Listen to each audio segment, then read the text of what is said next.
Morning. आज मी first time असं म्हणजे ब्लॉगिंग वगैरे करते, सो मग काही चुकू पण शकतं बोलताना. त्यानंतर मग मी कालच्या ब्लॉगमध्ये म्हटले होते की मी आज म्हणजे डेली रुटीनमध्ये काहीतरी न्यू ॲड करणार आहे. सो ते न्यू ॲड म्हणजे माझं चाललं म्हणजे मी डाएट फॉलो करणार आहे ॲक्च्युली फर्स्ट टाईम. आणि हे पण रनिंग वगैरे जॉगिंग.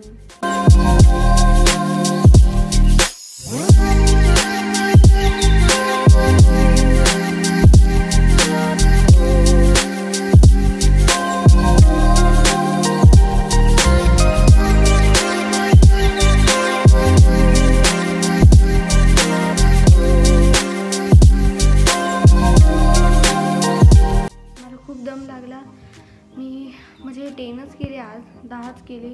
म्हटलं बस झालं, रोज 5-5, 10-10 मला वाढवायचे.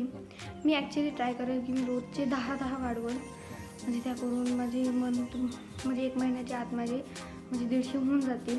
म्हणजे रोजचे मी म्हणजे 1 तासात म्हणजे मी 150 म्हणजे करू शकते, एवढी कॅपॅसिटी मला करायची आहे. आणि आज खूप दम लागला. मग त्याने तर मला समजून गेलं की माझं वजन खूप वाढलेलं आहे. सो त्याच्यामुळे मग मी थोडंफार डाएटकडे पण लक्ष देणार आहे.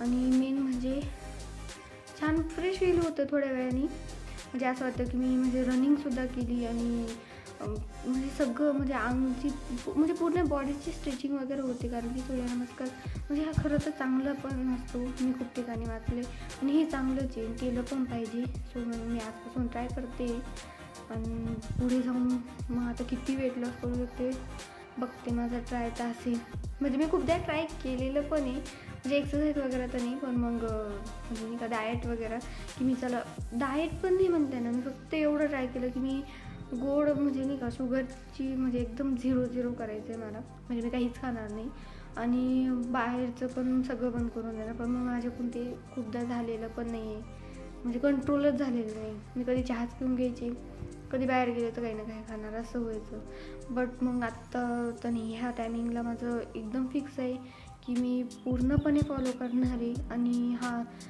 एकदम म्हणजे जेन्युअली जे मी म्हणजे करणार ते तुम्हाला देखील दाखवणार आहे. माझ्यातलं बदल हे तुम्ही 1 मंथ नंतरसुद्धा बघू शकता की म्हणजे माझ्यात काय काय चेंजेस आले. इनफॅक्ट माझं म्हणजे फर्स्ट म्हणजे मी 2-3 दिवसापासून म्हणजे चाललं होतं की करायचं पण म्हटलं नाही, करायचं नाही, करून दाखवायचं आहे मला. सो मग त्याच्यामुळं मग मी आजपासून स्टार्टिंग केली आहे. आणि इथून पुढच्या मंथपर्यंत माझ्यात काय चेंजेस येतील हे तुम्ही मला सांगा सगळे, आणि मी देखील तुम्हाला सांगेल की माझ्यात काय काय चेंजेस आले. इनफॅक्ट मला कसं फील होतं आहे आता तर चाललं आहे, मला समजते की माझं वजन खूप झालेलं आहे. मला खूप दम लागला होता कारण. सो चला आता उद्याच्या याच्यात भेटू पुढे. आता मी थोड्या वेळ बसते आणि आवडते.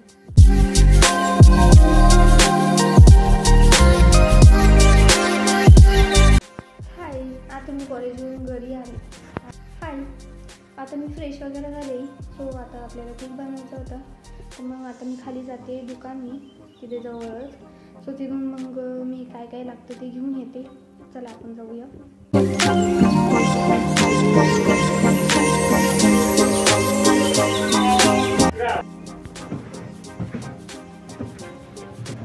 आता मी 2 बॉर्बनची बिस्किट आणले आणि 1 इनोचं पॅकेट आणि 2 डेअरी मिल्क घेऊन आले एक फिनिशिंगसाठी. आणि चला आता बनवूया आपण. फर्स्ट मी दळायचं म्हणून हे भांडं घेतलं आहे, त्याच्यात आपण हे 2 ना तोडून टाकूया. सो असं टाकून घेतलं आहे.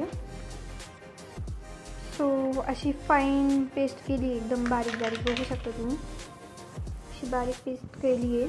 तर असं भांड्यात काढून घेतलं आहे. आणि हां, मी काजू बदामची पण अशी छोटी बारीकशी पेस्ट केलेली. सो ही पण मी त्याच्यात ॲड करते.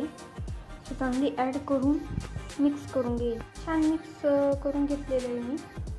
त्यानंतर मग तुम्हाला वाटलं तुमच्याकडं दूध असतं तर दूध आणि पण ॲड करू शकता तुम्ही. दूध असेल तर दूध किंवा पाणी तर पाणी. सो मग मी पाणी ॲड करते.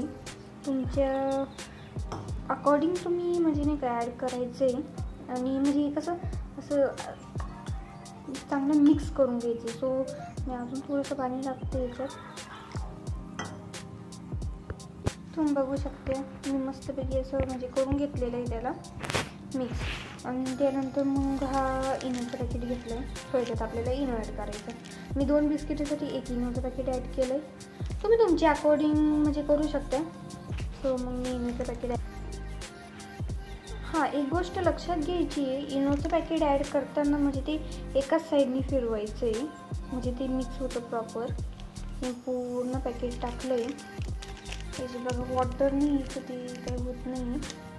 त्यानंतर मग आपण थोडंसं पाणी टाकू. आता ते कसं स्प्रेड होतं बघा, बघू शकते तुम्ही. त्यानंतर ना ते थोडं असं चांगलं मिसळून द्यायचं आहे. परत थोडंसं पाणी ॲड करायचं आहे, छान मिक्स करून घ्यायचं आहे. आता याला एकाच साईडने म्हणजे एकाच कंटेनने असं करून घेते मी. हे खूप छान मिक्स झालं आहे.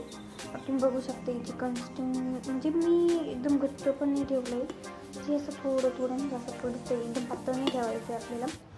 तरी पण थोडंसं घट्ट आहे, तर मी अजून थोडंसं पाणी ॲड करते आणि चांगलं हलवून घेते. तुम्ही बघू शकता इथे मी कढई ठेवली आणि हे सॉल्ट आहे, मी त्याच्यात मीठ टाकलेलं आहे. त्यानंतर त्या मिठावर एक स्टँड ठेवून दिला आणि थोडंसं म्हणजे तापू द्यायचं आहे. म्हणजे कडक एकदम तापलं तर फ्लेम याची स्लो करून द्यायची. सो त्यानंतर आपण ही बॅटर बघू. ही बॅटर बघू शकते तुम्ही असं. सो मी हे पातेल्यात न करता एका याच्यात टाकून घेणार आहे. मी ही वाला कंटेनर घेतलं, याच्यात थोडंसं ऑइल टाकून घेतलेलं होतं मी, कारण की माझ्याकडं मैदा आणि बटर पेपर नव्हतं. सो हा इन्स्टंट आहे ना, त्यामुळे मग होऊन जाईल. हे असं मस्त टाकून घ्यायचं सगळं. हे बघू शकते कसं आहे. त्यानंतर मग मी थोडीशी काजू बदाम असताना बारीक बारीक कट केली आणि ती मस्तपैकी असं टाकून घेतलेलं आहे. ॲक्च्युली मी नंतर टाकणार आहे, इथे फक्त नाही का असावं म्हणजे त्याला जॉईन, त्याच्यामुळे एक दोनच टाकले. आता तर ही बघून हे छान तापलं आहे. सो हे असं ठेवून द्यायचं आहे आपल्याला. थोडं हलतं आहे पण इट्स ओके. आणि हे बघा मीडियम याचं स्लो करून घ्यायचं आहे मस्तपैकी. हे बघू शकतो तुम्ही. त्यानंतर मग याच्यावर प्लेट झाकून, ही प्लेट मी असं झाकून देते याच्यावरती. पूर्णपणे झाकली गेली आहे, हवा जाता कामा नये. सो आता याला 10 ते 15 मिनिट ठेवायचं आहे. त्यानंतर मग आपण बघू याला ओपन करून काय होतं. सो असं केक हा तयार झालेला आहे. याच्यावर तुम्ही फिनिशिंग म्हणून काजू बदाम तुम्हाला जे वाटतं ते तुम्ही ॲड करू शकता. आवडला असेल त्याला लाईक करा, शेअर करा आणि सबस्क्राईब करा.